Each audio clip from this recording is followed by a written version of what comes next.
results to things about home inspections to all kinds of things we've submitted, but through HCC, but we will be able to offer these classes in-house later this year, so that's our intent, is to offer free seating classes for you guys. So that's where we're going. So thanks for having us today. We are here to talk about 203Ks. So I do a little self-promotion on either side of this, guys, so forgive me for that, but I won't spend a whole lot of time on it, just kind of give you some background on who we are. A lot of you know who we are, but not everyone does. I am the president of Fox Mt Property Inspections. We're a full-service property inspection company. We essentially operate in 7 counties. We are doing more and more commercial inspections. The nice thing about our commercial inspection is we can throw 4 people on it and do a large commercial facility in a day. We did about 1,200 residential home inspections last year, which amounted to about 11% of the home inspections in the Frederick County market and 16% of the home inspections in the Washington County market. And we're growing in West Virginia and Pennsylvania and so forth. We are licensed commercial drone pilots now. So we're licensed with the FAA. We've been able to, this is a property up in Cascade that, you're not getting on that roof, right? But we were able to, based on the images that we were able to create, get on the roof, submit them to the roofing contractors. They were able to price it without ever stepping foot on the property, essentially. So we're doing more and more of that. Of course, we're a full-service environmental company as well, radon testing, termite inspections, mold inspections, well water testing. What's the advantage of being able to do a mold test or inspection when we're doing a home inspection? Anyone? What happens when you find mold, a home inspector finds mold on their home inspection? You have to hire an outside source to go and do it. Right? So time, you got to get someone, they got to get them in there. What happens to the deal? Tanks. Starts falling apart, right? So the advantage of us being able to do your mold testing on the inspections, we see it, everyone calms down, we're going to test it right there. We can get results the next day. Quite honestly, they just got to pay an additional $30. We're now charging for that. We've changed our structure at the beginning of the year. $295 for the mold test. That includes a swab, pull an air sample, and then our control sample outside. We're warrantying that now, okay? If we do not, if it doesn't show up with mold, we're crediting it back to the client is what we're doing.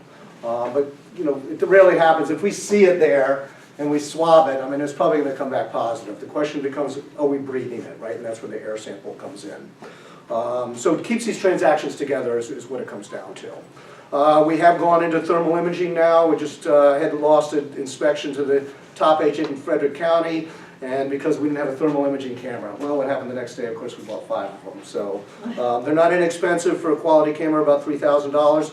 This is not the end-all to be-all, guys. It's a clue. That's all it's given you. It measures temperature. It's just a clue. Without experience and knowledge and a good construction background, this could tell you completely false things. So be careful. We always say we go where you go. So we're in Pennsylvania, West Virginia. We do down to, we are in Baltimore once in a while. We are in Montgomery County once in a while. Our focus certainly is Frederick County and Washington County and so forth. We have flown into an inspection as well up in Hagerstown. I'm sorry, in north of Hagerstown. What do I? Anyway, it was far away. It was a couple-hour drive. So Dan's got an airstrip on his farm and an old biplane landed in a field in the back of the farm that we inspected, and success. We're back. It rained on the way home. That was a little rough. But I always say we have you covered. So basically, for our people in Maryland, 72-hour class, take a test. You're a home inspector. There's a lot of inexperienced home inspectors out there. For us, all our guys, we got 4 of them now. 6 months in training with me personally, 200 inspections before they go on the road. So you can expect a level of consistency in our speech, most of all. Speech, attitude, temperament, a couple of important things maybe on a home inspection. So we do provide a 90-day structural mechanical warranty with the inspection. We used to purchase that from a third party. We're now self-warrantying that. So out of 1,200 inspections last year, we had 4 claims. Had a roof leak, we went out and fixed it. Dishwasher didn't work, we replaced it. And so on and so forth. So my point is that we're kind of standing behind you, and when you get that phone call like, oh, that home inspector that said us, we got this problem now, and so forth. We answer our phone. I do write our E&O policy in such a way where it does cover you guys under our policy if you refer us. So maybe an advantage there, Sandy? I don't know. What do you think? Possibly. Okay. 138 Google reviews to date. That we started asking. How do you get reviews, guys?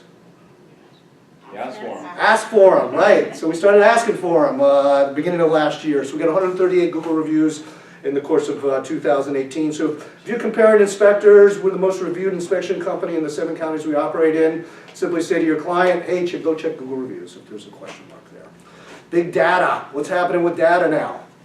Does anyone know that US Inspect was bought out in December by a larger company? You guys hear that? Who bought them out? Anyone know? You did. A data mining company. A data mining company bought US Inspect. Why? Why? They want to know everything that's in that house. Yeah. They want to know the age of the HVAC equipment, they want to know the age of the roof, they want to know the condition of the windows, and they're going to massively market their third-party services to them. Two other big buyouts in the last year, same thing.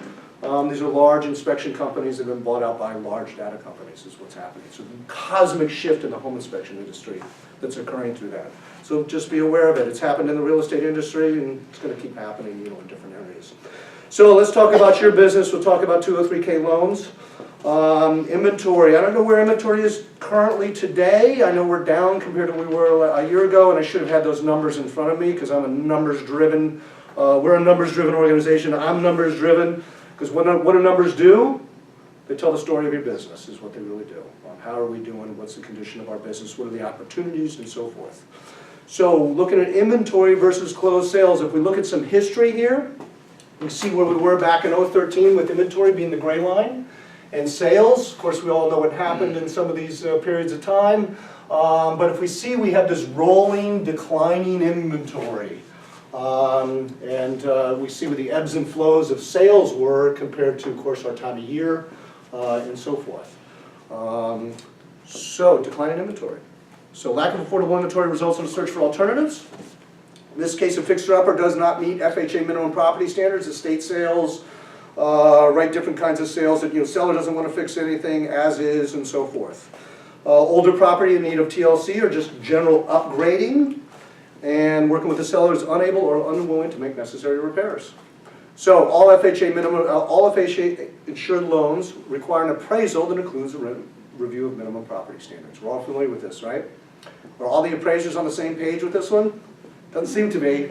I don't know why. There's an 83-page handbook that says what they should be calling out. So I don't know what they go to a 4-hour class or something like that and get a sense of what should they be looking at under what we call minimum property standards. So minimum property standards includes categories of 3 things: safety issues, security. When I say security, 80% of the foreclosures happen within the first 2 years of ownership. So you kind of hear this with FHA all the time. Hey, does the roof have 2 years left of its age? And that's where they're coming from, is they want to protect the property for 2 years to know that they've got to recapture that thing under an FHA loan, that they've got a certain level of condition to the property, and they can turn around and resell it again. And then soundness. So 203K renovation loan program allows buyers to incorporate renovation costs in the total mortgage amount and make repairs before moving in after closing. So can they roll some mortgage payments into those repairs? Mm-hmm. Yep, about 4 months worth if they want to. So requires a consultant as part of the program. Must be a licensed home inspector. More importantly, because we already talked about what does it take to be a licensed home inspector, 72-hour class, take a test, bam, you're a home inspector. Minimal barrier for entry. I do not like that part about this industry. But there is a lengthy certification procedure, requires competency in residential construction standards and the ability to estimate, right? We've got to be able to put some numbers to some things. Last year, I got caught a little bit in that we had these soaring commodity prices last year. Asphalt shingles, OSB, lumber, metal, all those things massively increased, like 60% in price last year in 2018. Supply and demand's a piece of it, tariffs are another piece of it. We had a piece of OSB that was going for $12, it's a 4x8 sheet of wood, right? By the end of the year, we were at $21. So huge difference in price. It caught me off guard a little bit.